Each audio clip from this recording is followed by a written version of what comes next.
રસોઈ કમ્પ્લીટ કરીને આવી ત્યાં બનાવું છું. આટલો લિટરલી પરસો મને થાય છે. જો અને વાગ્યા છે અત્યારે 8:15 ખાલી. તડકો છો સખત ગરમી થાય છે રસોડામાં. તો સવારમાં અત્યારે નથી રસોઈ થતી, તો બપોર વિચાર કરો કેટલો મને તાપ લાગતો હશે. એના તો ગળામાં કાંઈ નથી પહેરતું, એટલી પરસેવો થાય રાખે. જો હજી જો પંખો ખુલ્લું છે. આવું છે. તમારે કેટલી ગરમી થાય છે? જો સિદ્ધિવિનાયકના પ્રસાદ થઈ ગયા છે. બોલ શ્રી ગણપતિ બાપાની જય.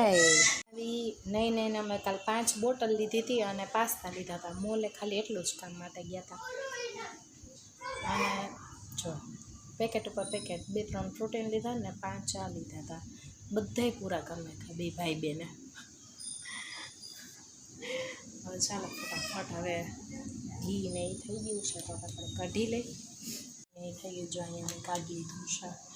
મલાઈ કાલ બહાર રહી ગઈ ને તો એટલું ખાટું થઈ ગયું છે. કીટું મને કીટું બહુ ભાવે. શું કરસ તું? આ પાછી ફ્રૂટી નામ જો પાછું કોને પીધું? હેલો ફ્રેન્ડ્સ, તો ફાઇનલી જો ભાઈ લંચ ટાઈમ થઈ ગયો છે અને મારો અવાજ ઓલરેડી બેસી ગયો હશે એટલે તમને બધાને એવું લાગતું હશે, લિટરલી બેસી ગયો છે. અને જો ભાઈ જમવા બેસી ગયા હશે. આપણે કાલની કઢી પડી હતી ને તો કઢી આપણે મસ્ત ગરમ કરી લીધી છે, કારણ કે મને નક્ષને બેને કઢી બહુ ભાવે. રોટલી જો નક્ષભાઈ કે હવે મને નથી ભાવતી. આપણે થોડુંક ગાર્લિક અને કેરીનું પિકલ્સ કર્યું છે એ લીધું છે. રાઈસ લીધા છે અને જો ભાઈ છાલવાળા બટેટાનું શાક નાતમાં હોય ને એવું કર્યું છે. અને જો ભાઈ કેરીનો રસ. આપણે કાલે ભીંડાનું શાક કર્યું એ રાતે આપણે પાસ્તા કર્યા તો બાકી રહી ગયું હતું. જો ભાઈ લઈ લીધું છે બધું આપણે જમવા. ચાલો બધા જમવા.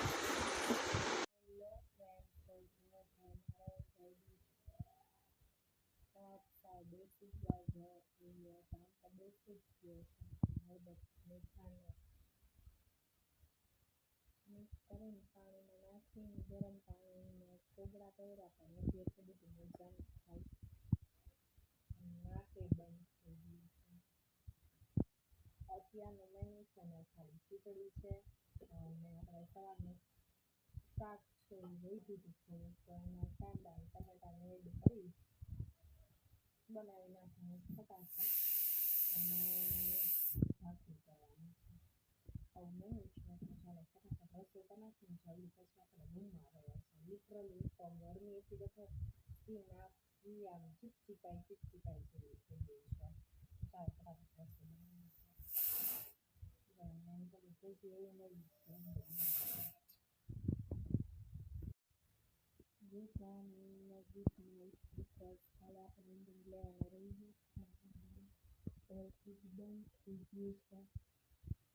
હવે આવું કંઈક છે તો આજે બ્લોગ કન્ટિન્યુ કરીએ. રેડી થયા આજે કોઈને લઈ જવાનું નથી ટિફિન. એમાં પણ આપણે ટિફિન લઈને આવી ગયા છે. થઈ જાવ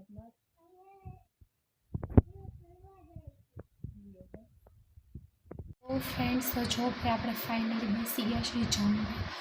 આપણો હાથ સાવ બેસી ગયો છે. બહુ કંઈ બોલાતું નથી. અવાજ ઘડી લઈ જાય છે. ટીંડોર બટેટાનું શાક છે. અહીંયા રસ લઈ લીધો છે. ભાત છે. અહીંયા ફજેતો છે અને આમાં આપણે ગાર્લિક મેંગોનું જે પિકલ્સ બનાવ્યું હતું ને એ છે. એમાં જો ગરમા ગરમ મસ્ત રોટલી છે. તો ચાલો બધે જમવા. ભાઈ આવી ગયા છે. એની તૈયારી કરું છું.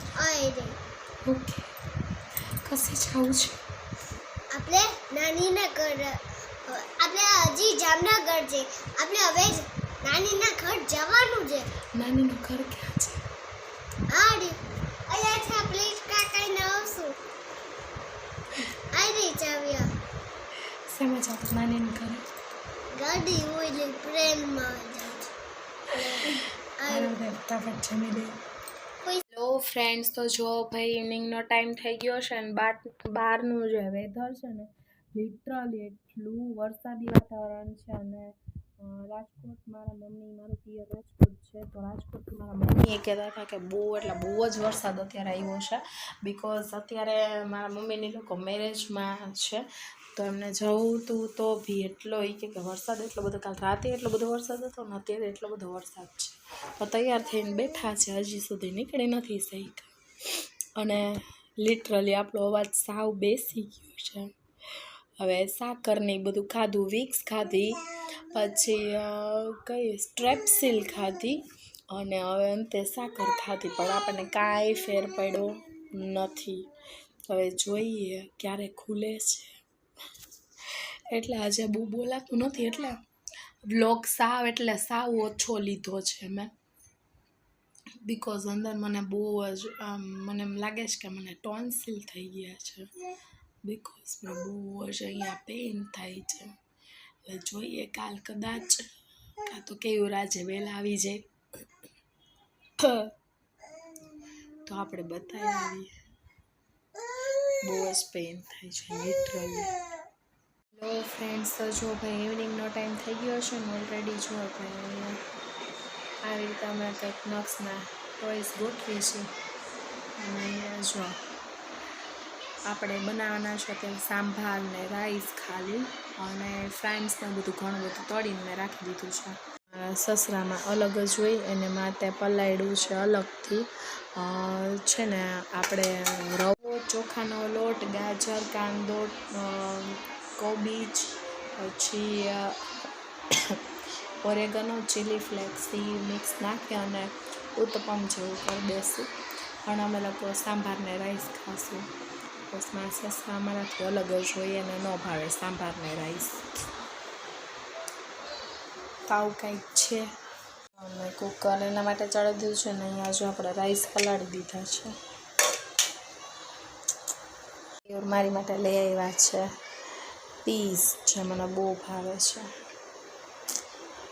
થેન્ક યુ કેયુર મને ગ્રીન પીસ બહુ ભાવે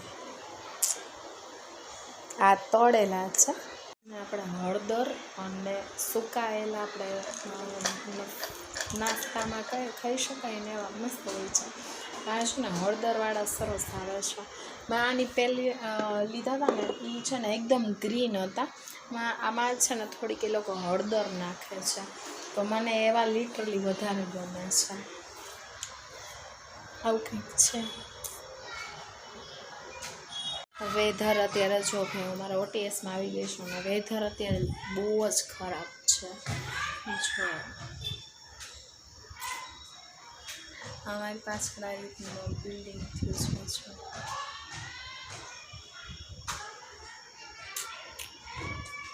અહીંથી અમારો વ્યૂ કંઈક આવો છે આ જો મકાન બને છે એ હજી સુધી બન્યું નથી અને અહીંયા એના પછીનો છે ને તો બિલ્ડિંગ બની ગયું છે પણ આનું કામ નથી થયું